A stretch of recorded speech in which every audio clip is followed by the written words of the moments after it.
10. Purificación y mortificación. Las personas están buscando ayuda para cambiar. La mayoría tiene imperfecciones de carácter que no le gusta, pero no tienen idea de qué hacer para librarse de esas imperfecciones. Así que estas personas siguen la corriente dentro de un sistema religioso que les demanda cada vez más y más con el fin de construir nuevos edificios y empezar nuevos programas. Finalmente, el agotamiento espiritual los alcanza, y se rinden ante la lucha. Se resignan a permanecer siempre iguales y ver a Dios como la cabeza del organizacionalismo, asumiendo que su relación con Dios se basa en la relación con una organización, y esto los deja sin fe y frustrados. Pero Dios nunca quiso que viviéramos vidas inútiles, llenas de frustración. Esa es la razón por la que Él nos dio el Espíritu Santo, para revelar los misterios de Cristo en nosotros y para perfeccionar el cambio. Así que echemos una mirada más cercana al misterio del Espíritu Santo dentro de nosotros. Veamos cómo, a través del proceso de edificación, Él nos toma de donde estamos y nos lleva hacia todo lo que Él dijo que podríamos llegar a ser. No hay arreglos rápidos. Los cristianos que creen que el orar en lenguas los edifica, muy a menudo no entienden cómo trabaja el proceso de edificación. Permíteme pintar un cuadro de lo que muchos creyentes piensan que es el proceso de la edificación. Antes que una persona sea bautizada en el Espíritu Santo, se la considera como un cuervo viejo y sucio que come animales muertos sobre el camino en un día nublado. Entonces empieza a orar en lenguas. Y de pronto sale el sol detrás de las nubes y brilla sus luminosos rayos sobre el cuervo, transformando instantáneamente esa ave carroñera en un gran águila dorada que se remonta volando en el aire, para nunca tener otro problema. Ese cuadro no es correcto. Así no es como funciona el proceso de edificación. Al mismo tiempo que el Espíritu Santo lo está edificando en su espíritu para entender el conocimiento revelado en la palabra de Dios, Él también fortalece su espíritu nacido de nuevo con el poder para mortificar o hacer morir las obras de la carne. Romanos 8:13. El proceso de purificación. Jesús dijo: todo aquel que lleva fruto, el Padre lo limpiará, para que lleve más fruto, o lo podará. Juan 15:2. Nos guste o no, si llevamos fruto como pámpano conectado a la vid, pasaremos por la purificación. ¿Para qué? Para que llevemos más fruto. Así que presta atención, cuando empieces a orar consistentemente en lenguas, provocarás una guerra interna, porque las impurezas de las que no te quieres deshacer, empezarán a salir a luz. Dios se esforzará para purificar esas impurezas quitándolas de tu vida para que puedas cumplir tu llamado divino sin ser destruido por el diablo. El Espíritu Santo corta las ramas muertas que impiden el crecimiento en nuestra vida, impidiéndonos que crezcamos más alto en nuestro caminar con Dios. Cada vez que Dios quiere usarnos, el diablo se manifiesta a través de esas ramas e intenta detener el movimiento de Dios en nuestra vida a través de nuestras finanzas, nuestras actitudes erróneas, nuestra falta de perdón, etc. Y si no permitimos que el Espíritu Santo corte esas ramas muertas, el diablo nos mantendrá sentados sin hacer nada por el resto de nuestras vidas. Pero yo puedo asegurarte de esto: el Espíritu Santo no intentará cortar inmediatamente cada rama muerta que está adherida a tu carne. Él esperará hasta que te hayas edificado, que hayas crecido en el Espíritu a través de orar en lenguas para que puedas soportar la guerra emocional que resultará cuando Él corte las ramas muertas de tu vida. El proceso de purificación no es algo agradable, pero es necesario, porque de una manera u otra, seremos purificados. Y podemos escoger que todos nuestros errores y faltas sean podados ahora, o podemos esperar hasta el día del tribunal de Cristo cuando nuestras obras serán probadas por fuego. 1 Corintios 3, 12-15. En ese día, todas nuestras obras carnales que no hayamos hecho morir en esta vida serán purificadas. Pero hay buenas nuevas. No estamos solos en el proceso de hacer morir las obras de la carne. Según Romanos 8:13, Dios nos ha dado el Espíritu Santo para fortalecernos y para ayudarnos a purificarnos de todo lo que pudiera robarnos nuestro premio, porque si vivís conforme a la carne, moriréis, mas si por el Espíritu hacéis morir las obras de la carne, viviréis. El arma más poderosa de Satanás es la decepción. Su meta es robarnos de nuestro premio para mantenernos en oscuridad sobre lo que Jesús nos ha llamado a hacer con nuestras vidas. El diablo sabe que cuando todo haya sido dicho y hecho, nuestra recompensa estará basada de acuerdo a lo que hemos cumplido del plan personal que Dios trazó para nuestra vida. Por consiguiente, No quiero esperar hasta el tribunal de Cristo para que todas mis obras de la carne, que impiden mi caminar con Dios, sean expuestas. Quiero saber cómo el Espíritu Santo obra en mi vida ahora, podándome y preparándome para el llamado divino. El primer paso: despertar la conciencia. Sencillamente acéptalo. No puedes ser fortalecido y edificado en tu espíritu humano sin también experimentar un proceso de purificación en tu vida. Es imposible crecer en Dios sin cortar con aquellas cosas que te están reteniendo. Por consiguiente, la primera cosa que el Espíritu Santo hace cuando perseveras orando en lenguas es despertar tu conciencia. Se vuelve mucho más difícil hacer las cosas carnales que hacías antes. Por ejemplo, si alguien te dice algo cortante, simplemente sonríes y alabas a Dios por su liberación. Pensarás: el año pasado yo no hubiera hecho eso. Yo lo habría golpeado tan fuerte que se habría salido de sus zapatos. Pero algo cambió. Y es el proceso de edificación en acción.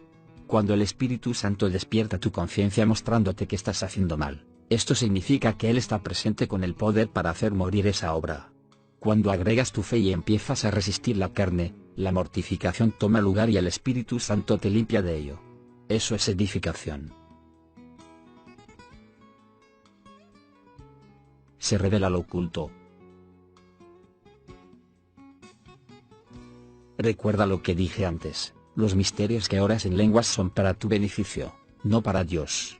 Cada vez que oras en el Espíritu, comunicas ante el trono de Dios los misterios de Cristo en ti, la esperanza de gloria. Cuando Dios empieza a contestar esas oraciones, empiezas a recibir revelación en su palabra. El entendimiento de todo lo que Jesús ha sido hecho en ti empieza a emerger de tu interior. Al mismo tiempo que estos misterios se revelan en tu entendimiento, el Espíritu Santo alumbra su luz brillante sobre los obstáculos espirituales que están ocultos en oscuridad, aquellos pecados, errores y faltas que te impiden producir una cosecha del 100% del plan de Dios para tu vida. Esto es lo que Jesús dice en Marcos 4, 20-21. Después de describir los diferentes tipos de tierra mala en los corazones de las personas, dice esto: y estos son los que fueron sembrados en buena tierra, los que oyen la palabra y la reciben, y dan fruto a 30, a 60, y a 100%. También les dijo: ¿acaso se trae la luz para ponerla debajo del almud, o debajo de la cama? ¿No es para ponerla en el candelero? Así que, Jesús me llama buena tierra si recibo la palabra de Dios, las Escrituras y los misterios de su plan personal para mi vida, y entonces daré el fruto de esa palabra al 30, 60 y al 100%. Entonces Jesús hace la pregunta: ¿acaso se trae la luz para ponerla debajo del almud, o debajo de la cama? La respuesta es no. ¿Puede traerse una luz encendida a un cuarto oscuro sin que la luz brille en la oscuridad? No. ¿La palabra de Dios te ha sido dada para que no la entiendas? No. Jesús entonces hace esta declaración en el verso 22, porque no hay nada oculto que no haya de ser manifestado, ni escondido, que no haya de salir a luz. En otras palabras, cuando el Espíritu Santo empieza a iluminar tu espíritu con la palabra de Dios, es como caminar en un cuarto oscuro con una luz encendida. Cada obstáculo en el cuarto que está oculto en oscuridad será revelado por la luz. Jesús parece estar hablando acerca de tu vida. Está hablando sobre descubrir las cosas escondidas que te impiden producir un caminar fructífero del 100%. La luz de tu espíritu fue encendida cuando naciste de nuevo, y no puedes orar en lengua sin hacer que esa luz brille cada vez más. Aquí es, mi amigo, cuando empieza la guerra interior. ¿Por qué? Porque a la carne no le gusta que sus obras sean expuestas a la luz.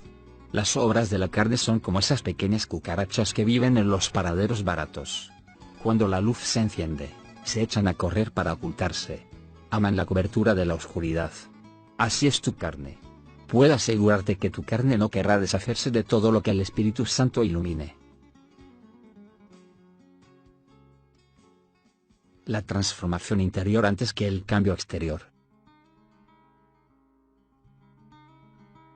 Antes de que entendiera la dinámica de esa guerra interior, para mí era un gran misterio el por qué tantas personas, aunque con hambre de conocer más de Dios y conmovidas en sus espíritus para orar mucho en el Espíritu Santo, se rindieran antes de recibir el resultado notable que debería de ocurrir. Entonces yo me di cuenta que la mayoría de esas personas se rendían porque buscaban sus respuestas en el lugar equivocado. Permíteme darte un ejemplo. Supongamos que un creyente está emocionado por orar en lenguas. Y entonces dice: cuidado diablo. Voy a encerrarme lejos en alguna parte para orar en lenguas por 1 hora todos los días. Y ay del hombre que intente ponerse en mi camino para detenerme. Recibirá las marcas de mi bota en su trasero. Así que el hombre marcha a su lugar de oración con una Biblia de 5 kilos debajo de su brazo. Sí, Señor, él va a orar en lenguas 1 hora todos los días. Solo que hay un problema. Está entrando en este compromiso como haría un maníaco depresivo que padece de una enfermedad terminal y que está a punto de declararse en quiebra. Pero a este hombre no le importa, porque ha encontrado la respuesta. Él piensa, he encontrado a alguien que conoce mi debilidad y que va a orar por mi problema. Todo será diferente ahora. Pasa un mes. Este creyente ora en lenguas 1 hora todos los días. Pero no se vislumbran cambios. Pasan 2 meses y todavía está orando en lenguas. No hay cambios. Pasan 3 meses y ahora se encuentra mirando el horizonte. ¿Qué es lo que estás buscando? Nada importante. Pero, ¿sabes que puse mi tiempo en oración? Estuve orando en lenguas durante 3 meses. Y si alguien debe recibir una respuesta, ese soy yo. Yo te diré lo que ese hombre está haciendo. Está buscando lo espectacular y perdiéndose lo milagroso. En otras palabras, está esperando que Dios conteste los misterios que él ha orado en lenguas cambiando sus circunstancias exteriores de alguna forma magnífica. Entre tanto, se ha olvidado de la obra milagrosa del Espíritu Santo que está ocurriendo dentro de él. Quizás este creyente se imagina un gran caballo blanco con ardientes ojos rojos, cabalgando sobre el horizonte y bajando con estruendo por el valle a su casa. Y mientras se acerca el caballo, él reconoce quién está en la montura. ¡Ja! Es Jesús. ¡Qué maravilloso! Esta cosa de orar en lenguas realmente funciona. Jesús detiene su caballo al lado del creyente y dice, antes de todo, dame una lista de todos aquellos a quienes le debes dinero. El hombre le da la lista, y Jesús galopa en su caballo, dejando tras él una nube de polvo, y cuando Jesús regresa después de media hora le dice al hombre, todas tus cuentas están pagadas. Entonces Jesús dice, discúlpame un minuto, y sale tras el espíritu de pobreza que él acaba de descubrir escabulléndose alrededor en las sombras. El gran caballo pisa fuerte sobre ese vil diablo hasta que queda como un ser pobre y miserable en el suelo, y al instante la pobreza se deshace en la vida del creyente. Jesús regresa a trote en su caballo y desmonta. Entonces se acerca al creyente e impone sus manos sobre él, y la enfermedad y depresión maníaca desaparecen inmediatamente. El creyente exclama, oh, Señor, he sido hecho una nueva persona, y simplemente oré por 3 meses. Verdaderamente esta cosa funciona. Jesús sube a su caballo y sale cabalgando. De repente, se detiene y regresa y dice, a propósito, olvidé esto. Entonces mete la mano en su bolsillo y saca un sobre conteniendo $10,000. Esto es para que comas y tengas camaradería en los restaurantes después de los servicios de la iglesia. Le informa al hombre encantado. Entonces Jesús sale cabalgando hacia el horizonte. Con su silueta enmarcada por la puesta de sol, se marcha en su caballo gritando, dale, dale, Espíritu Santo, vamos. Y se marcha galopando. El creyente suspira, limpia su frente con el dorso de su mano, y dice, esta sí que fue una verdadera liberación. Muchas personas cometen el mismo error que hizo ese hombre. Oran en lenguas, buscando que de repente cambien sus circunstancias exteriores. Pero fallan en ver dónde realmente ocurre la transformación sobrenatural, en su espíritu. Y muchas veces se rinden antes de que Dios pueda terminar de trabajar en ellos los cambios más importantes de todos. Están buscando lo espectacular, pero se pierden lo milagroso. Recuerda, que el orar en lenguas es como cualquier otra oración signo de exclamación abierta está diseñada para ser contestada. Pero debido a que es nuestro espíritu humano el que ora. 1 Corintios 14, también es nuestro espíritu humano el que recibe la respuesta de nuestras oraciones. Permíteme enseñarte cómo el espíritu humano recibe la respuesta a los misterios que han sido orados en el Espíritu Santo. Supongamos por un momento que yo tenga una cruzada donde cientos de personas se emocionen para orar en lenguas. De hecho, están tan emocionados que aún después de que yo me voy del pueblo, deciden pasar una cierta cantidad de tiempo en oración todos los días. Pero después de unas semanas de no ver ningún cambio aparente en sus circunstancias, uno por uno empiezan a abandonarlo. Finalmente, solo queda una persona que todavía guarda su compromiso de orar en lenguas todos los días. Digamos que este único hombre persiste en su compromiso durante varios meses, de orar en el Espíritu Santo y buscando ver el cambio. Gradualmente algo muy milagroso empieza a ocurrir dentro de él. Algo sucede en su entendimiento con respecto a la palabra. Las escrituras que antes no entendía ahora están cobrando vida. Ahora, En una conversación casual con sus amigos, puede explicar versos que eran un misterio para él. Cuando las personas vienen a él con sus problemas, él se pregunta, ¿por qué no hacen esto y aquello? Porque a él le parece tan claro y sencillo. Este hombre está experimentando el resultado de orar en lenguas en su espíritu. Está experimentando la manera en que Dios contesta este tipo de oración. De esta misma manera, tu espíritu puede empezar a recibir la sabiduría y la dirección para cumplir el plan especial de Dios para ti. Puedes llegar a desarrollar un entendimiento intuitivo con el que de alguna manera sabes lo que Dios quiere, aunque a veces no entiendas cómo es que lo sabes. Ahora, todo esto no significa que aquellos resultados notables no empiecen a presentarse en las circunstancias externas. Lo verás. Las cosas más inesperadas e increíbles empezarán a tomar lugar. Dios obrará en tu trabajo, en tu familia y en tu cuerpo. Tus amigos y seres queridos notarán la diferencia cuando la fe y la convicción empiecen a radiar y fluir en tu vida. Yo he visto ocurrir muchos milagros como resultado de la perseverancia de orar en el Espíritu Santo. Sin embargo, primero la fe debe venir por el oír y el oír por la palabra de Dios, Romanos 10:17. Y en la medida que aumenta el entendimiento de la palabra, así también lo hará el proceso de purificación que transforma a una persona de adentro hacia afuera. Entonces, según el orden divino de Dios, las circunstancias exteriores empiezan a alinearse con los cambios que ya han ocurrido en lo oculto del corazón del hombre. Trata con la raíz y no con el fruto malo. Dios usó una casa en un barrio cerca de la mía para enseñarme una lección sobre este tema. Todos odiaban esa casa. Cuando uno manejaba por ese barrio de casas elegantes, de repente giraba en la esquina y se encontraba con esa casa desmoronada. La basura estaba amontonada hasta la rodilla por todo el jardín. La casa necesitaba un buen trabajo de pintura. La puerta del alambrado estaba colgando horizontalmente. El césped estaba crecido. Había varios automóviles viejos, sin llantas, abandonados por el terreno. Todo esto en medio de un barrio muy bonito.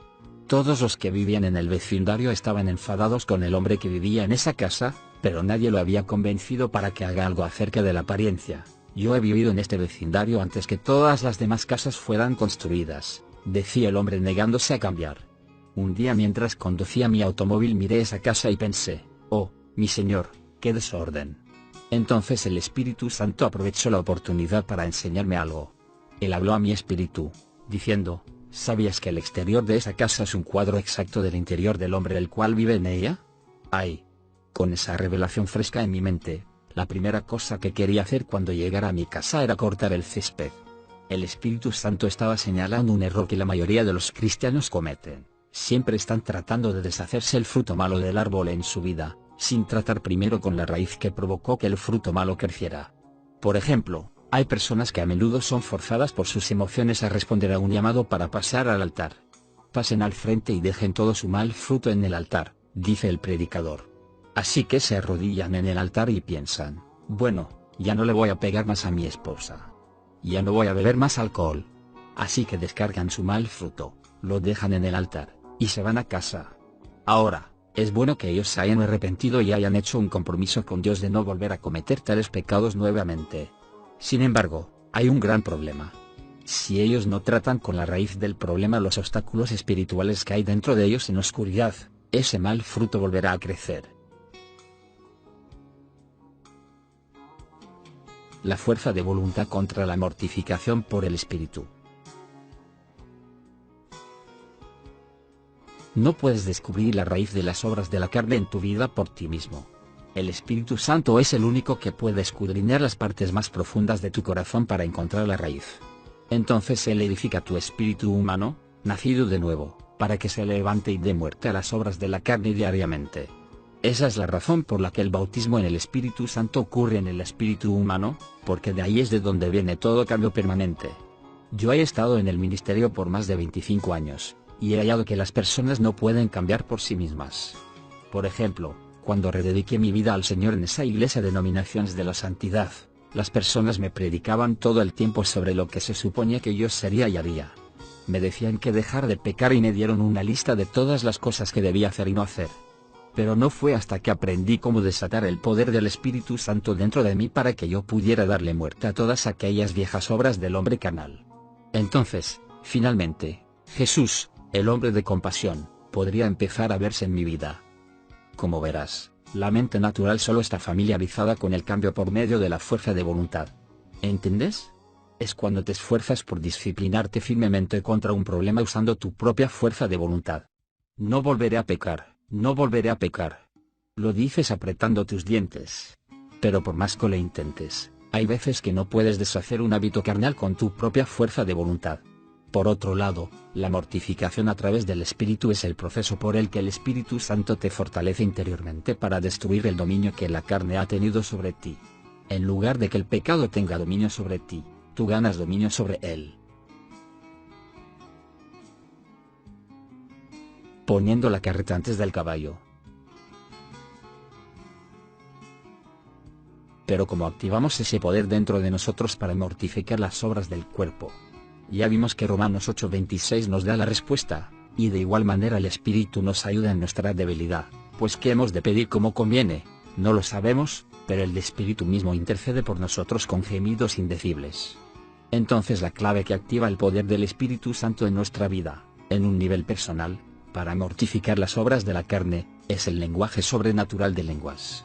El Espíritu Santo dice: discúlpame, pero me gustaría ayudarte. Si me permites interceder por ti con gemidos indecibles, yo desearé el poder de esos obstáculos que se interponen en el camino de lo mejor que Dios tiene para ti. La iglesia de la ultra santidad que yo asistía cuando era joven no entendía esta clave. Ellos enseñaban la doctrina de las 3 obras de la gracia: primero salvo, luego santificado, que significa separado de la inmundicia del mundo, y luego lleno del Espíritu Santo. Ellos me decían: tienes que nacer de nuevo. Gracias, ya he nacido de nuevo. Ahora tienes que santificarte. ¿Santificarme de qué?, pregunté. De fumar, de beber, de masticar tabaco, toda esa clase de cosas. ¿Entonces puedo recibir el Espíritu Santo?, pregunté. Exacto. Quiere decir, que yo no puedo ser primero salvo, segundo lleno del Espíritu Santo, y tercero santificado? De ninguna manera. ¿Piensas que Dios va a bautizar a un cristiano impío con la boca llena de olor a tabaco y aliento a alcohol? Oh, yo dije. Supongo que no. Pero aquellas personas habían puesto la carreta antes del caballo. La Biblia dice que es a través del Espíritu que haces morir las obras del cuerpo. Estas personas de la santidad me decían: tienes que ser verdaderamente bueno para recibir el Espíritu Santo. Yo les decía: sí, pero para volverme bueno necesito el Espíritu Santo. Así que ellos decían: entonces no puedes recibirlo. No obstante, a pesar de lo que aquellas personas pensaban, yo recibí el Espíritu Santo de todos modos. Me acerqué al altar una noche en la iglesia, y el Espíritu Santo vino sobre mí. Actuando en ignorancia, luchaba contra mis deseos de hablar las palabras sobrenaturales que Él estaba creando dentro de mí. Pero después, adorando a Dios en casa, el Espíritu Santo vino sobre mí nuevamente. Esta vez, alcé mis manos y me rendí a Él. Me caí al suelo bajo el poder de Dios y me levanté hablando en lenguas, signo de exclamación abierta, y desde entonces lo he estado haciendo. Pero no podía decirles a aquellas personas de la iglesia que había recibido el Espíritu Santo, porque todavía fumaba mi pipa y veía el programa Viaje a las Estrellas. Entonces el Espíritu Santo me dijo: hijo, permíteme ayudarte, yo soy el poder que ha sido enviado para ayudarte a vencer tus debilidades. Así que continué orando en lenguas. Sin embargo, los domingos a la mañana de ida a la iglesia fumaba mi pipa. Y después sentía tal convicción regresando de la iglesia a la casa que tiraba la pipa por la ventana del automóvil. Pero el lunes por la mañana, cuando iba a trabajar, me compraba otra. Luego, fumaba mi pipa cuando iba al servicio de la iglesia el miércoles por la noche. Y al regresar de la iglesia a casa, la tiraba nuevamente. El proceso de purificación estaba bien encaminado. Había provocado una guerra interior al orar en lenguas. Pero aprendí que el proceso de mortificación a través del poder del Espíritu Santo trata el problema desde la raíz, y luego el fruto malo se cae. No podría decirte con exactitud el tiempo que llevó para que la pipa y el tabaco se cayeran de mi árbol. Lo que sé con certeza, es que una vez que mi espíritu humano recibió la suficiente edificación del Espíritu Santo, la raíz fue afectada, y el fruto malo se secó, y para siempre se cayó de la rama. Nunca vi algo tan efectivo. La parábola de la hermana dieta. Quizás puedas entender mejor la diferencia entre la fuerza de voluntad y la mortificación, a través de mi pequeña parábola acerca de la hermana dieta. Al comienzo de todos los años, la hermana dieta, dice lo mismo: voy a eliminar 30 libras de esta horrible gordura. No voy a comer más en McDonald's. No voy a comer más empanadas y tortas. Solamente voy a comer ensaladas, y voy a empezar un gran programa de ejercicios. La hermana dieta anima sus emociones y activa su fuerza de voluntad. Entonces el primer día de enero comienza su dieta. Se mantiene firme por 2 meses, estirando su fuerza de voluntad como se hace a una cuerda de guitarra de acero. Al tercer mes, empieza a decir: ¡ay, señor, otra ensalada más! Entonces un día, el pastor recibe una llamada de la fábrica local de pasteles. Pastor, tenemos aquí una mujer que dice ser una de sus feligresas, y ella acaba de invadir nuestra fábrica de pasteles. Nos dice que su nombre es la hermana dieta. ¿La conoce usted? Sí, la conozco. Bueno, ella está hablando fuera de sí, algo acerca de su voluntad. ¿Qué le pasó? No sé. ¿Ha visto alguna vez los dibujos animados de Bugs Bunny donde el demonio de Tasmania gira rápido como un tornado, comiéndose los árboles y todo lo que encuentra en su camino? Bueno, la hermana dieta entró por la puerta comiéndose la caja de los pasteles y la mitad de todo lo que tenía adentro. Luego siguió masticando de todo, hasta llegar a las puertas de acero del freezer con signo de exclamación abierta y todavía está allí. La tenemos amarrada en una camisa de fuerza. ¿Podría venir a buscarla? Así que el pastor se va a rescatar a la hermana dieta y cuando la saca de la fábrica de pasteles, ella sigue hablando entre dientes incoherentemente: falló mi voluntad. Falló mi voluntad. La parábola de la hermana dieta es un poco extrema, pero creo que entiendes lo que quiere decir. La fuerza de voluntad solo puede llevarte hasta cierto punto en tu batalla para superar las obras de la carne. La única manera verdadera de hacer morir las obras de la carne una vez y para siempre, es a través del Espíritu. La fuerza de voluntad no puede cambiar un matrimonio. Te daré otro ejemplo de cómo la carne puede ganar ventaja cuando se intenta el cambio exclusivamente con la fuerza de voluntad. Cuando un esposo y esposa tienen problemas matrimoniales, la consejería familiar puede ser una buena ayuda. El consejero enseña al esposo y a la esposa cómo se supone que ellos deben cumplir sus roles en el matrimonio. Les dirá: si ustedes hacen estas cosas, cambiará su matrimonio. Es fácil decirles a los demás lo que necesitan hacer para cambiar su matrimonio. Pero si el consejero no le enseña al esposo y a la esposa cómo encontrar la raíz del problema, cómo dejar que el Espíritu Santo los purifique de las debilidades que están causando los problemas en primer lugar, entonces todo lo que ha hecho fue darles a la pareja muy buenos discursos, pero que no tienen eficacia. Entonces el esposo y la esposa salen de la oficina del consejero animados emocionalmente y determinados a cambiar su matrimonio. Lo primero que hace la esposa es comprar el libro recomendado Hágase un favor, llame a su esposo, y luego leerlo. El esposo regresa a la casa después de un arduo día en la oficina. La esposa se viste de forma atractiva, las velas parpadean en la mesa, y el aroma de faisán en la fuente de vidrio llena el aire. Pregunta él: ¿dónde están los niños? No importa, encanto, ella dice.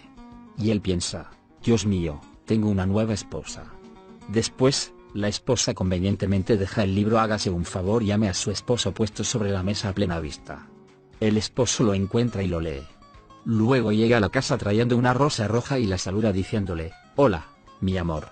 Y reluce todas aquellas pequeñas cosas tiernas y amorosas que significan tanto. El sábado por la mañana, la esposa se despierta con un beso. El esposo le pone una bandeja con el desayuno en su regazo junto con una rosa roja a un lado del desayuno. Y ella exclama: tengo un nuevo esposo. Durante algún tiempo el esposo y esposa están en el 7º cielo. Pero cerca de los 3 meses, la voluntad de mantener el esfuerzo por ser un esposo amoroso se debilita. Nuevamente el sábado por la mañana, la esposa se despierta con un beso, otra bandeja con el desayuno y una rosa roja puesta al lado de la comida. Y ella dice gruñonamente: ¿no tienen otras flores en esa florería que estas rosas rojas?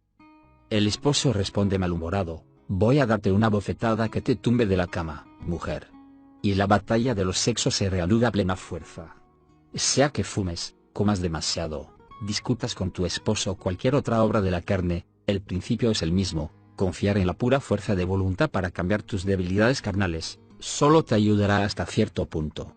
Es solo a través del Espíritu que puedes hacer morir las obras de la carne. La palabra de Dios es la norma. Jesús nos dijo en Juan 15:2, que así como los pámpanos se conectan a la vid verdadera, seremos podados para llevar más fruto. Entonces en el siguiente verso, Jesús dijo, ya vosotros estáis limpios por la palabra que os he hablado. Versículo 3. En otras palabras, es la palabra de Dios que establece la norma para nuestra poda. Sin la palabra, ¿de dónde obtendríamos la información que necesitamos para discernir entre lo bueno y lo malo? O la verdad y la mentira. Existe solo un fundamento de verdad en el universo entero, y esta es la palabra de Dios. Algunas religiones te dirán, nuestro sistema de religión es la verdad, pero no lo es. Viven engañados y no lo saben. Otras religiones procurarán convencerte que ellos tienen la verdad, y aunque algunos de los principios contengan sabiduría sana para vivir, ellos no tienen la verdad eterna. Solamente la palabra puede confiarse como la norma de verdad, porque no vino de este mundo sino que vino de Dios mismo. La segunda persona de la deidad se llama el poderoso Logos, o la palabra, que vino a la tierra encarnado como Jesucristo hombre. El poderoso Logos fue escogido por la deidad para cruzar y llenar el vacío entre la humanidad y Dios. Una manera en que él llenó ese vacío fue al proporcionar información sobre la deidad. Él dijo, el que me ha visto a mí, ha visto al Padre. Juan 14, 9. Los filósofos antiguos buscaron algo que llenara el vacío entre Dios y el hombre. Sócrates, Platón y otros filósofos famosos intentaron sumergir sus mentes en el infinito, preguntándose, ¿qué hay allá afuera? ¿Quién es el pensador original? ¿Quién es el autor inmutable? Pero no tuvieron ninguna respuesta. Solo sabían que algo tenía que haber allá afuera. Entonces Juan trajo la revelación que esos filósofos griegos buscaron todos esos años. Y dijo, ¿quieren saber quién es el autor inmutable en este universo? Yo les diré. Antes de que algo tuviera un principio, estaba el Logos. El Logos estaba con Dios. El Logos era Dios. Y el Logos estaba cara a cara, igual con Dios. Todas las cosas fueron hechas por el Logos. Y nada en la creación fue hecho sin él. Juan 1:2.13. Efectivamente, puedo decirte quién es el autor inmutable. Es el poderoso Logos, la palabra. Él es el que ha llenado el vacío entre el hombre y Dios. Así que si estás tratando de ser purificado por cualquier otra norma aparte del Logos, estás perdiendo tu tiempo. Una de las cosas más engañosas con las que puedes involucrarte es la religión que anda vendiendo de puerta en puerta algo que no es mandato de la palabra de Dios. Puedes pasar años intentando seguir un grupo de reglas hechas por los hombres que no hacen nada para cambiar de adentro hacia afuera. Hay solo un verdadero proceso de purificación, y Jesús lo anunció, ya vosotros estáis limpios por la palabra que os he hablado. Juan 15, 3. Rompiendo el ciclo de la derrota. Así que, es a través del Espíritu y de acuerdo a la palabra de Dios que mortificamos las obras del cuerpo, aquellos miedos, faltas y malos hábitos con los que la carne intenta mantenernos en un ciclo interminable de derrota. Esa es la única manera en que podemos poner en marcha nuestras vidas. Yo he encontrado que uno de los roles principales del Espíritu Santo en nuestras vidas, es ayudarnos a ser libres de los vestigios de los apetitos de la naturaleza carnal. Esos vestigios pueden sabotear todo lo que Dios quiere obrar en nuestras vidas para bien. Un día le pregunté a mi hermano, que era detective en Memphis en aquel entonces, ¿quieres saber realmente lo que te ha impedido convertirte en un multimillonario? Tuvo la suficiente sabiduría para contestar correctamente. Su trabajo no tenía nada que ver con eso. Su problema era una forma limitada de pensar que lo había dominado toda su vida y lo había encarcelado dentro de sus estrechos límites.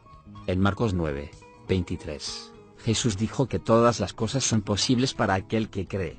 Por consiguiente, lo único que se interpone entre nosotros y cualquier tipo de milagro es la mentalidad carnal o la forma de pensar que nos cautiva en el reino del alma. Esta forma de pensar no está de acuerdo con la Escritura, es algo que la fe no puede darle substancia. Es esperanza que ha sido programada erróneamente, esperanza que ha salido fuera de su propósito. Está llena de miedo y tormento, en lugar de fe. El Espíritu Santo reemplazará ese desorden por el tipo de esperanza a la que la fe puede dar substancia. Pero debemos rendirnos a su dirección cuando Él empiece a deshacer aquellos modelos destructivos, de lo contrario permaneceremos en la misma prisión invisible hasta el día en que muramos. Como verás, no es casualidad que justo después de hablar sobre el hacer morir las obras de la carne en Romanos 8:13, haya dicho en el verso 14, porque todos los que son guiados por el Espíritu de Dios, estos son hijos de Dios. Los versos 13 y 14 llevan el mismo pensamiento. El término Hijo de Dios se refiere al creyente maduro que ha sido enseñado por el Espíritu Santo al punto en que puede caminar ahora con su nueva naturaleza en lugar de los deseos carnales. Por consiguiente, Pablo está describiendo en el verso 14 un estado de madurez espiritual donde el modelo y la forma carnal de pensar ya no te dominan más porque caminas en tu nueva naturaleza en lugar de la carne. Muchas veces los creyentes que son todavía inmaduros y carnales quieren que el Espíritu Santo les dé revelación acerca de las vidas desordenadas de otras personas o que les diga qué automóvil deben comprar.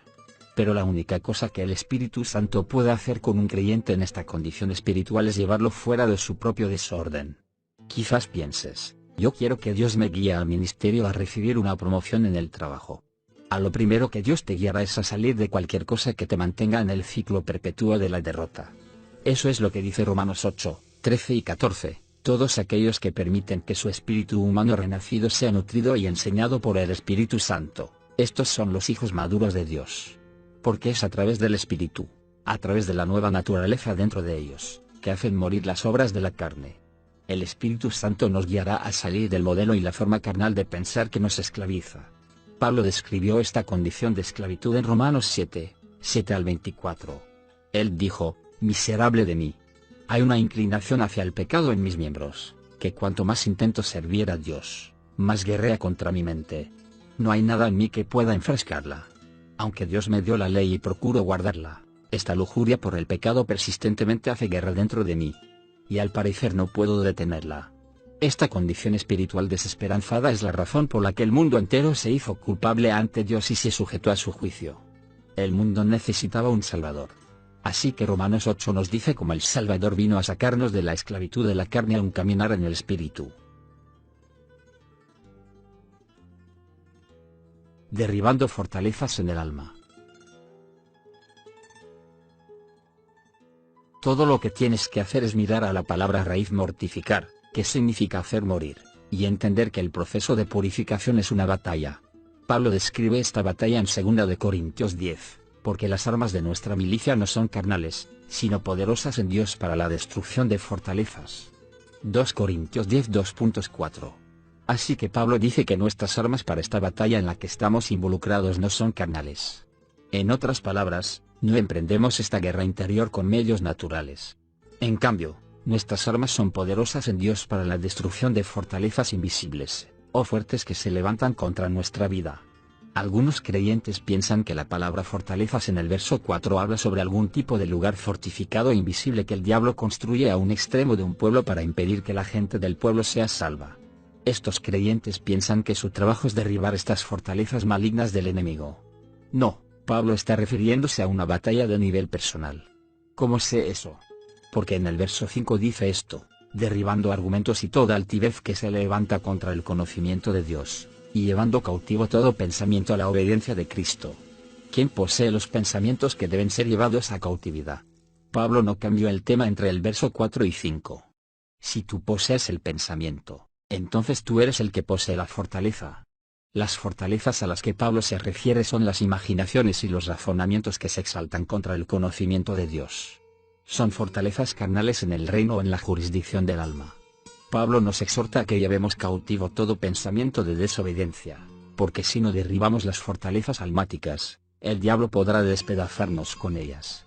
Algunas de esas fortalezas nos estorban tanto que si ellas no son destruidas, moriremos en nuestra condición derrotada, y nunca cumpliremos con nuestros deseos piadosos o el llamado divino. Una fortaleza puede consistir en un conjunto de imaginaciones que hacen que una persona se enfurezca tanto, que se aparte de la verdad a través de la contienda y la falta de perdón. Una fortaleza también puede ser un sistema de pensamientos religiosos que esclaviza los corazones y las mentes de una nación entera. Pero sea una fortaleza en el alma de un individuo o de una nación, todo empieza con los pensamientos que no son llevados cautivos a la obediencia en Cristo. Yo estoy tan feliz de que Dios nos haya dado armas que son poderosas en Dios para derribar estas fortalezas. Ellas no son parte del reino natural, se reciben en el reino de su Espíritu. El arma más importante que Dios nos dio fue la tercera persona de la deidad para que viva dentro de nosotros.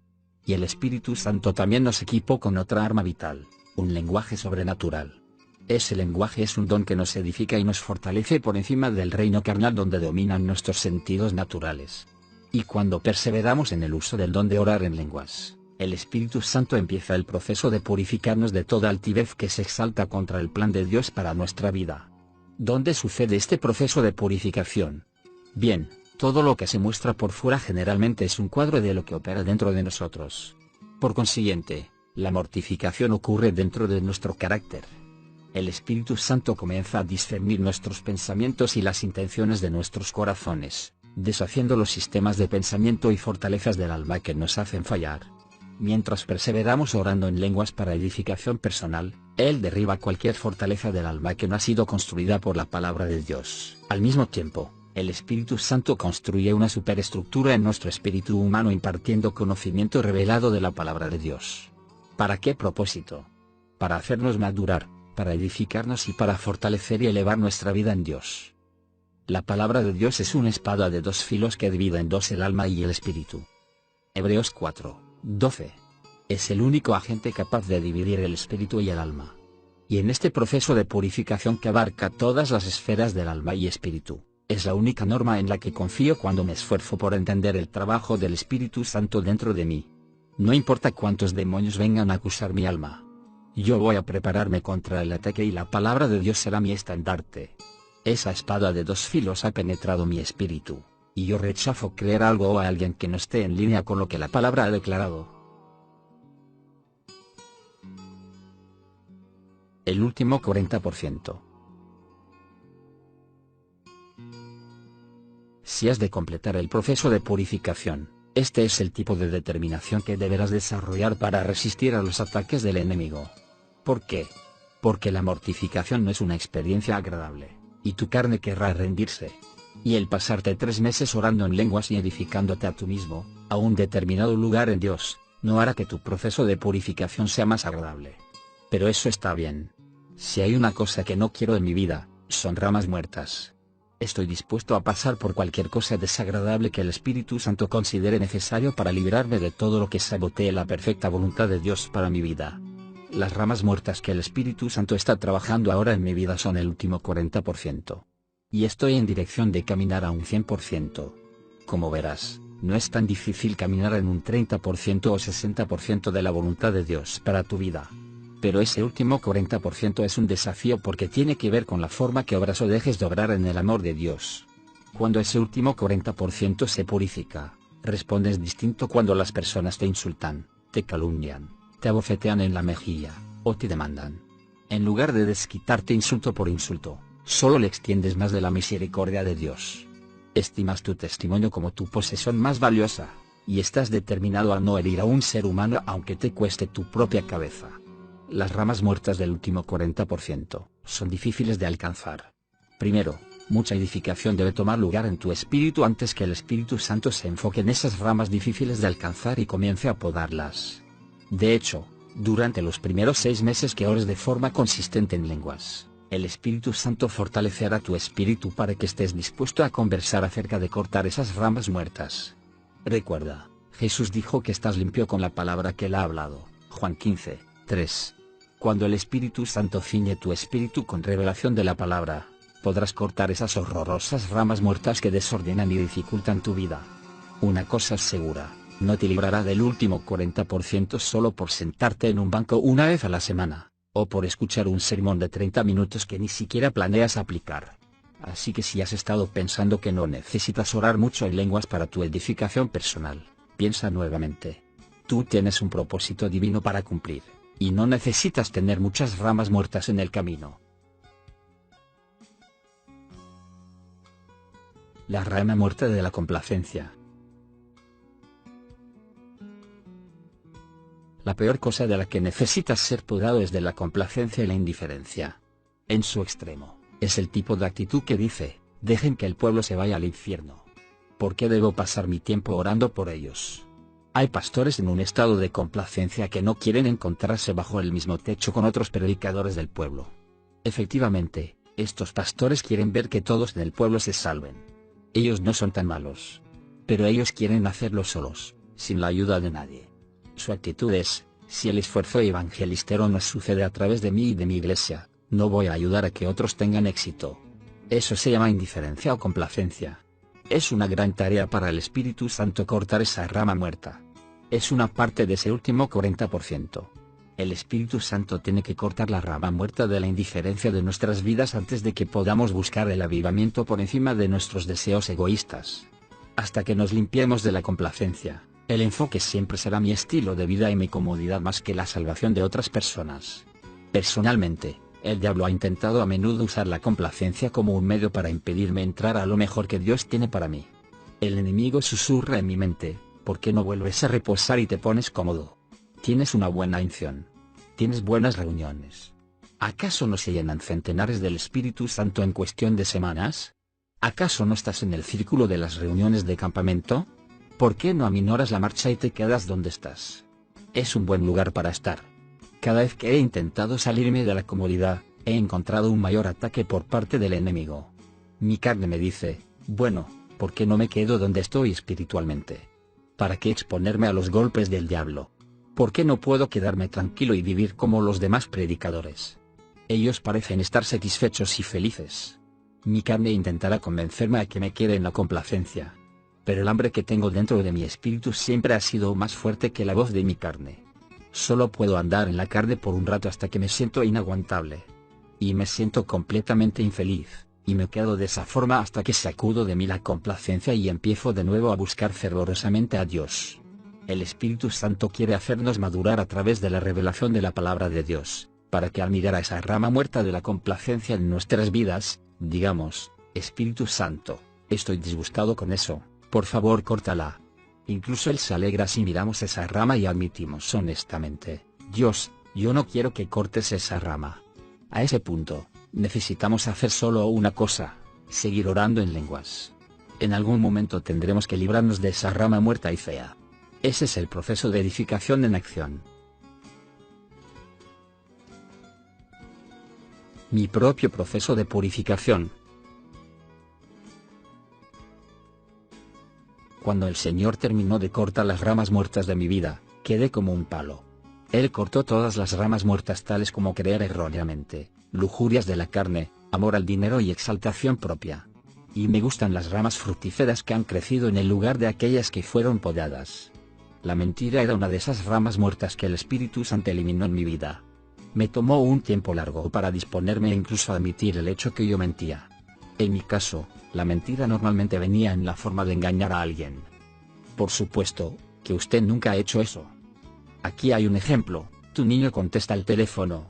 Y tú le preguntas: ¿quién es? María. Dile que me he ido. Entonces sales por la puerta y la cierras. Su niño le dice a María: mi papá se ha ido. Quiero decir, que no está aquí.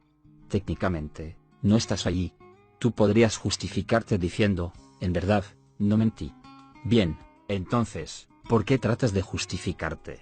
O una persona podría mentir porque no quiere mostrarse como es en la realidad. Por ejemplo, podría ser un perezoso. Quizás no hizo lo que dijo que haría. Entonces trata de cubrirlo doblando la verdad: es que estaba ocupado. Tú no estabas tan ocupado. Son mentiras y lo podrías haber hecho. Aquí hay otro ejemplo: te llama un amigo y te dice: oye, ¿vas a la reunión esta noche? Tú le dices: en verdad pensaba ir, pero surgió algo a último momento.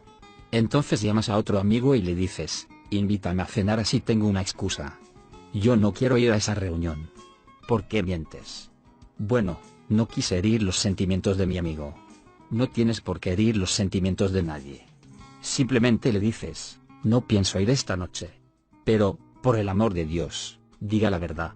Permítame decirte lo que hace tan peligroso ese tipo de mentira blanca.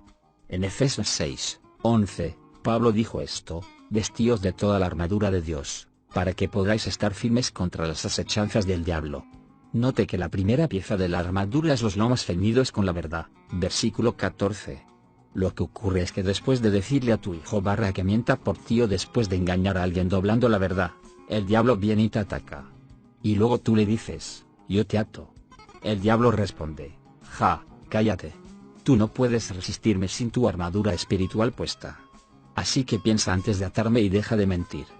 Así que el Espíritu Santo quería limpiarme de esa rama muerta de mentir y engañar a las personas a mi alrededor para siempre. La mentira más grande que haya dicho se la dije a mi esposa antes de casarnos y fue que nunca había mentido. También le había dicho que jamás anduve en parrandas ni había hecho ciertas cosas malas que en verdad había hecho. Yo le dije a Rosalie, incluso antes de que yo naciera de nuevo, era un trabajador esforzado, que trabajaba de la mañana hasta la noche, no como estos tipos inmaduros que uno ve hoy en día. Yo quería que mi esposa me viera como su príncipe azul.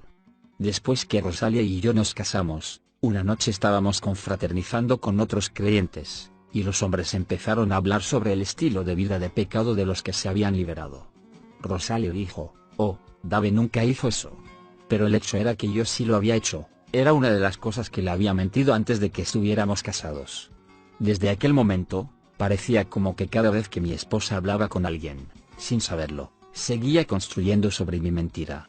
Tomó la mentira que le había dicho y la contaba por todas partes porque aún yo no le había dicho la verdad. Yo la escuchaba decir, bueno, mi esposo nunca hizo eso, y yo pensaba, sí lo hice.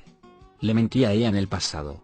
Y aunque ahora no mienta, esa es una mentira que ella sigue construyendo. Le tendré que decir, signo de exclamación abierta aunque no quiero. Pero después empecé a ayunar y a orar en lenguas por tiempos largos, y la luz del Espíritu Santo empezó a brillar en aquellos obstáculos espirituales que yacían escondidos en oscuridad dentro de mí. Puedo recordarme que sentía más y más la convicción por las mentiras que le había dicho a Rosalie. Finalmente oré hasta el punto de decirle a Dios, bien, Señor, yo le diré que mentí.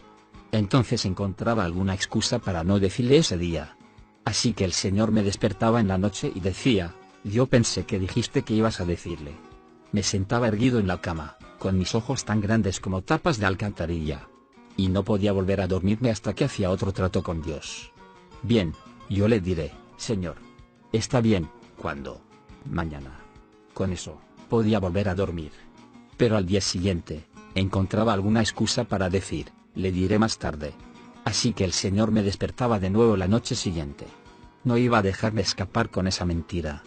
Tenía solo dos opciones, dejar de orar en lenguas o dejar de mentir. El orar mantenía mi conciencia viva. Pero mi indisposición de tratar con la mentira me tenía atormentado. Muchos cristianos se encuentran en esa posición. Pero la mayoría de ellos se indisponen de la oración porque no quieren tratar con el problema. Así que después de varios días con esta lucha, estaba sentado en mi oficina, con un sentimiento de derrota. Mi secretaria entra y me dice, usted parece cansado. Sí, realmente lo estoy. ¿Qué ha estado haciendo? He pasado por un exprimidor espiritual, pero saldré adelante. Estoy en el proceso de establecer mi fundamento sobre la pureza de espíritu. La noche que decidí finalmente decirle la verdad a Rosalie, la llevé a un restaurante de hamburguesas baratas. Esta fue mi idea ignorante de comprarle una buena comida para suavizar el golpe. Entonces con mucha cautela introduje el asunto. ¿Recuerdas cuando les dijiste a esas personas que yo nunca había tenido días de andar en parrandas como los otros hombres las tenían? Pues, la verdad es, que yo era un pecador empedernido. Entonces procedí a decirle toda la verdad a mi esposa. Rosalie continuamente decía, oh, caramba, mientras le relataba lo que fue mi vida antes de que fuera salvo. Quizás te preguntes, ¿y ahora? ¿Todavía le mientes a tu esposa? Bien, después de pasar por esa terrible experiencia entre el Espíritu Santo y yo, ¿piensas que empezaría a mentir nuevamente? No, yo permití que él podara esa rama muerta de mí. Ahora Rosalie y le confiamos el uno al otro completamente. Así que, el proceso de edificación despertó mi conciencia y me fortaleció hasta el punto donde yo estaba dispuesto a tratar con el pecado. Mi hombre interior se había fortalecido con poder para hacer morir esa obra de la carne. Como resultado de ese proceso de purificación en mi vida, yo he tomado esta posición sobre la verdad. Debido a la inmutabilidad de Dios, es imposible que Él mienta. Por lo tanto, si hay una norma que pondré más alta que cualquier otra norma en mi vida, es la ausencia total del engaño y la mentira y uso de la verdad en toda pureza de espíritu. Me niego a albergar durante un minuto una mentira o tergiversación de la verdad dentro de mí. El Espíritu Santo espera pacientemente para que rindas tu autoridad a Él, porque Él tiene una obra para hacer dentro de ti. Él fortalecerá tu hombre interior, tu espíritu humano nacido de nuevo, con suficiente poder para hacer morir las obras de la carne y limpiar cada rama muerta de tu vida, una por una. Al rendirte al Espíritu Santo, Él tendrá la libertad de aumentar su obra de revelar misterios divinos a tu espíritu.